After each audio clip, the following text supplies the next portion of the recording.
Il est 13 heures à Bamako, merci de nous recevoir chez vous, c'est l'heure de faire le point de l'actualité.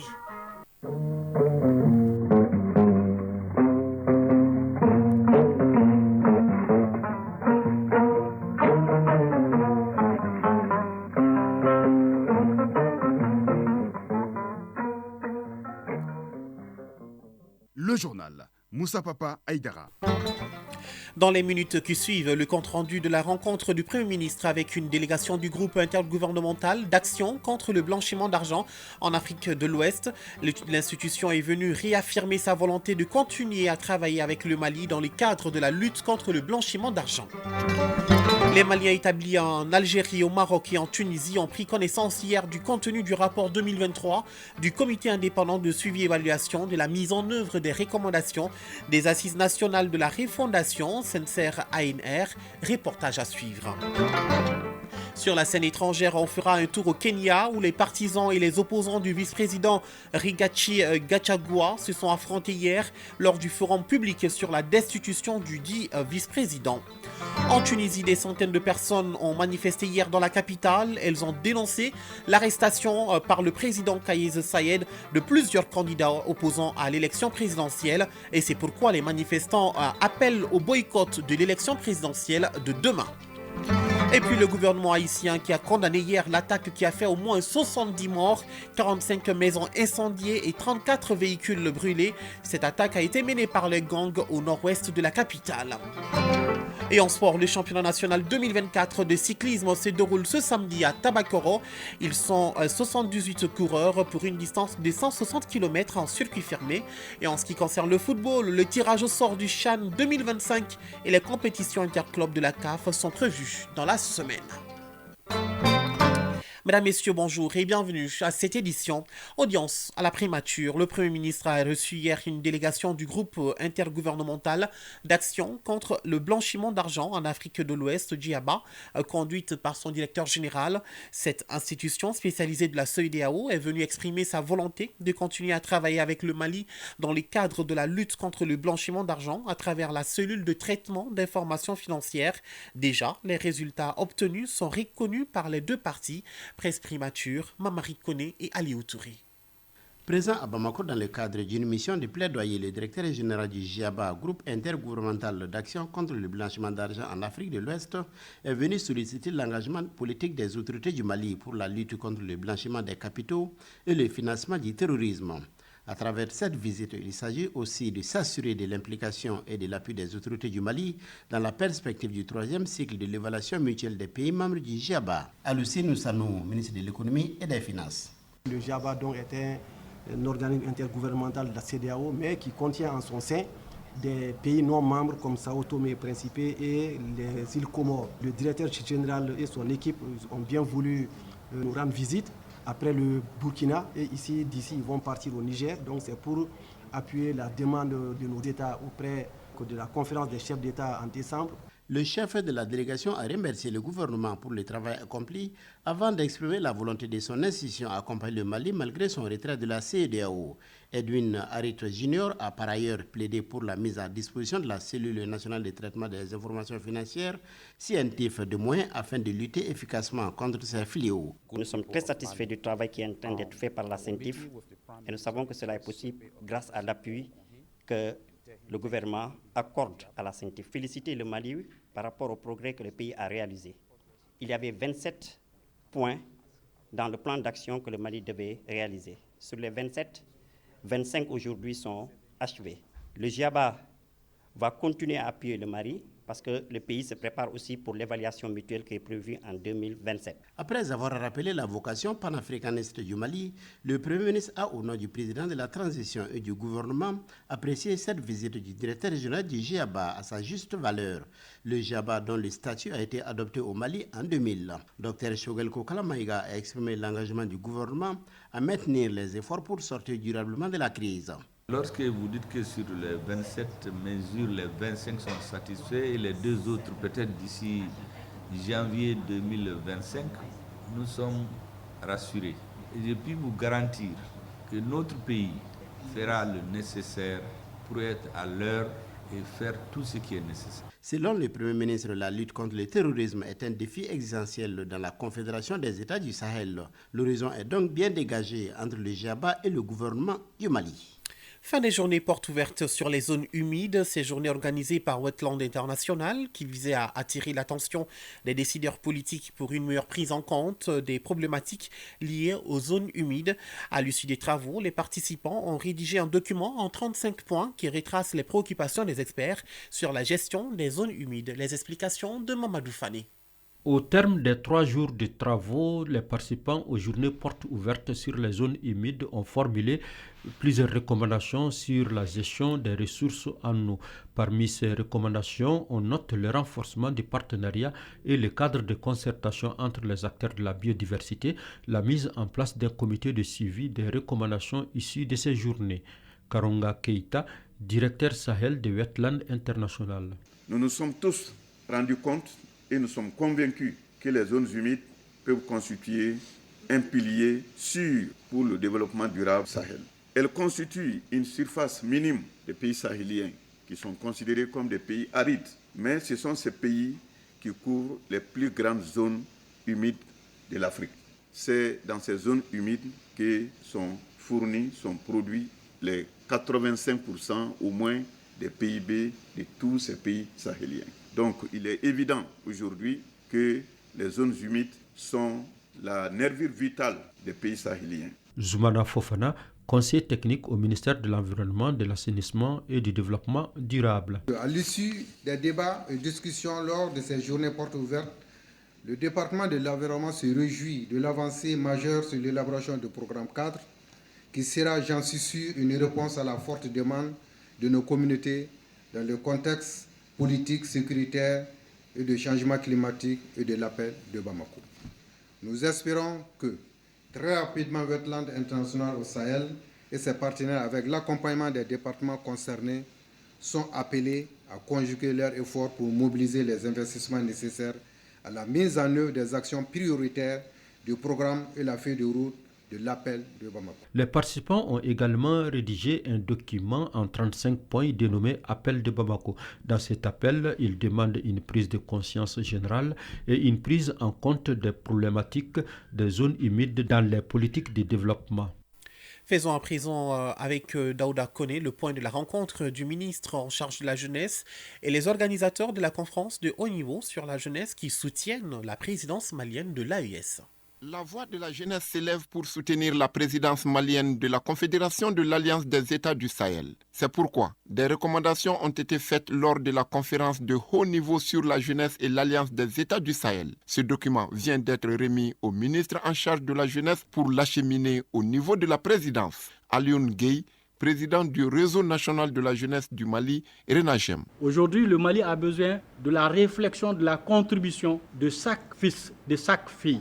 Le ministre Fomba a félicité les organisateurs, à savoir l'Association pour le développement et l'intégration de la jeunesse rurale du Burkina Faso, l'Association nigérienne des web activistes et du réseau national de la jeunesse du Mali, RENAGEM, pour avoir réussi l'organisation, avant de les rassurer que l'envoi du document sera diligenté. Abdul Kassim Ibrahim Fomba, ministre de la Jeunesse et des Sports chargé de l'instruction civique et de la construction citoyenne. Des initiatives et des recommandations de ce genre, je les ai lues très rapidement. Ce sont des recommandations réfléchies, pertinentes et je pense aujourd'hui très utiles dans le cadre de non seulement notre présidence, mais pour tous ces pays de l'AES, même au-delà de là. Pour rappel, la conférence de haut niveau sur jeunesse et AES a eu lieu le samedi 31 août 2024 et a regroupé environ 250 personnes des 3 pays de la Confédération.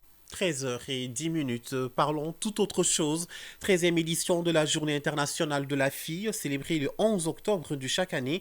Mais déjà, la ministre de la Promotion de la Femme, de l'Enfant et de la Famille mène plusieurs activités. Elle était au village SOS Enfants de Sanakoroba, venue lancer les activités de la journée de formation en intelligence artificielle, impression 3D, réalité virtuelle et robotique. Awama Kamara était sur place. Qu'est-ce que tu vois ici sur l'imprimante 3D? Un chat. C'est un chat qui est imprimé? Oui. Mariam Tchero, 11 ans, élève en classe de 5e année, découvre pour la première fois une imprimante 3D. Fascinée par les nombreuses possibilités qu'offre cette technologie, elle observe le processus de création d'objets en 3D. Concentrée, attentive, ainsi, la technologie ouvre une autre planète à Mariam alors qu'elle se trouve au village d'enfants de Sanankoroba.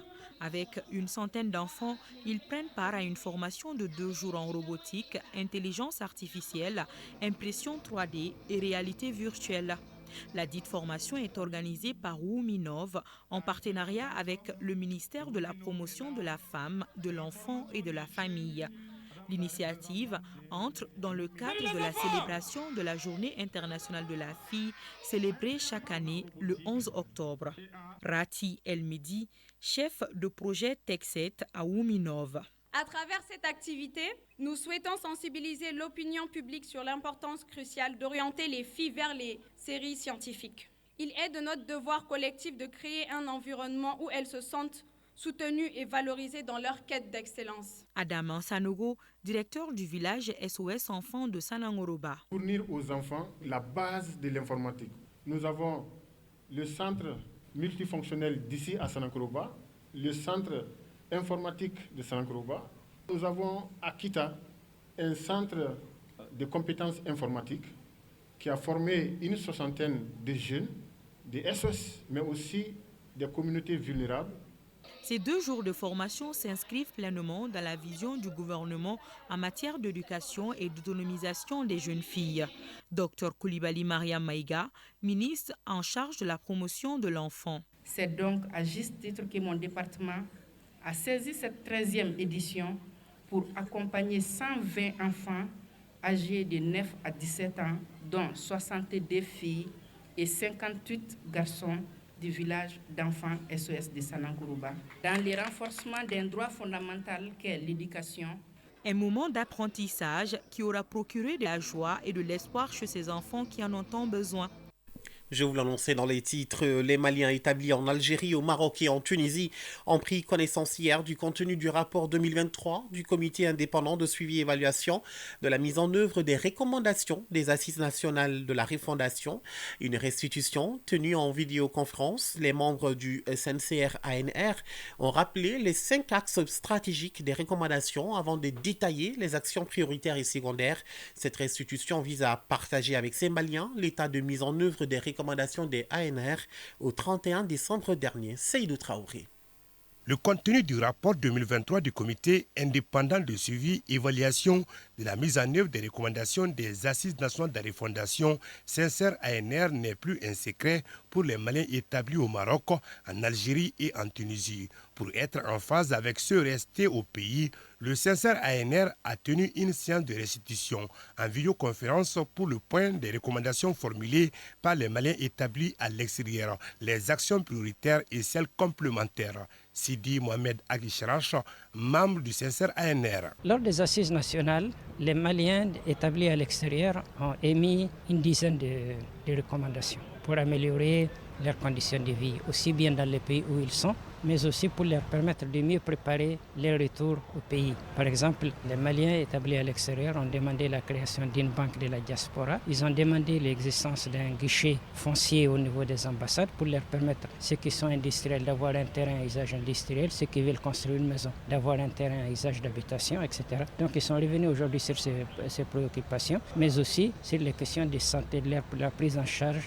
sociale, l'accès à la carte biométrique, la carte électorale. Cette restitution du rapport aux Maliens établis à l'étranger se poursuit jusqu'au 7 octobre prochain.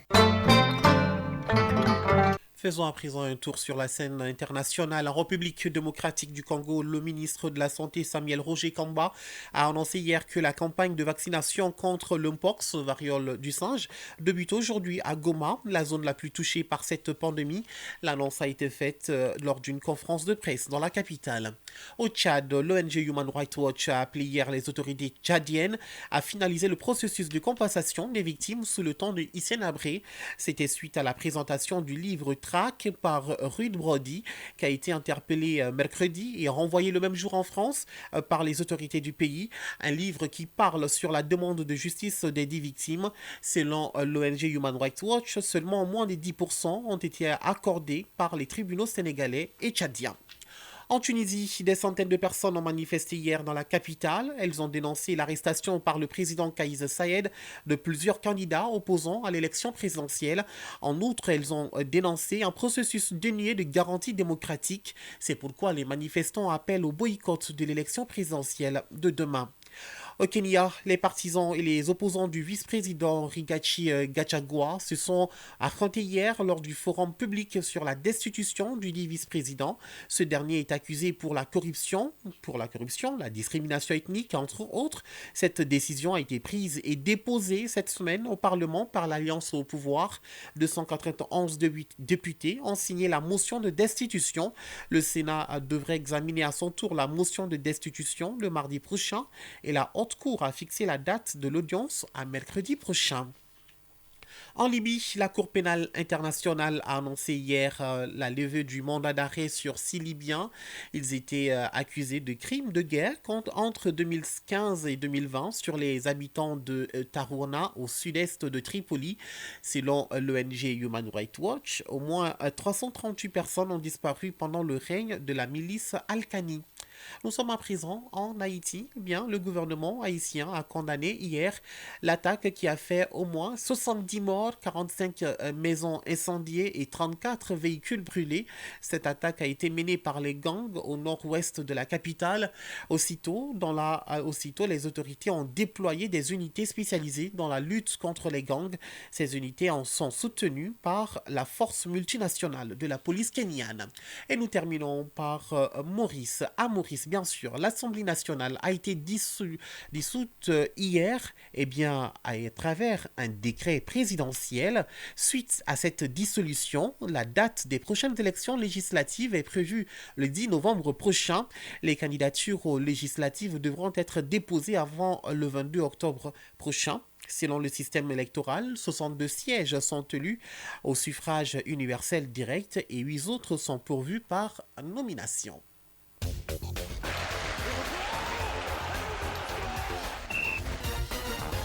Sport à présent, le championnat national 2024 de cyclisme se déroule ce samedi à Tabakoro.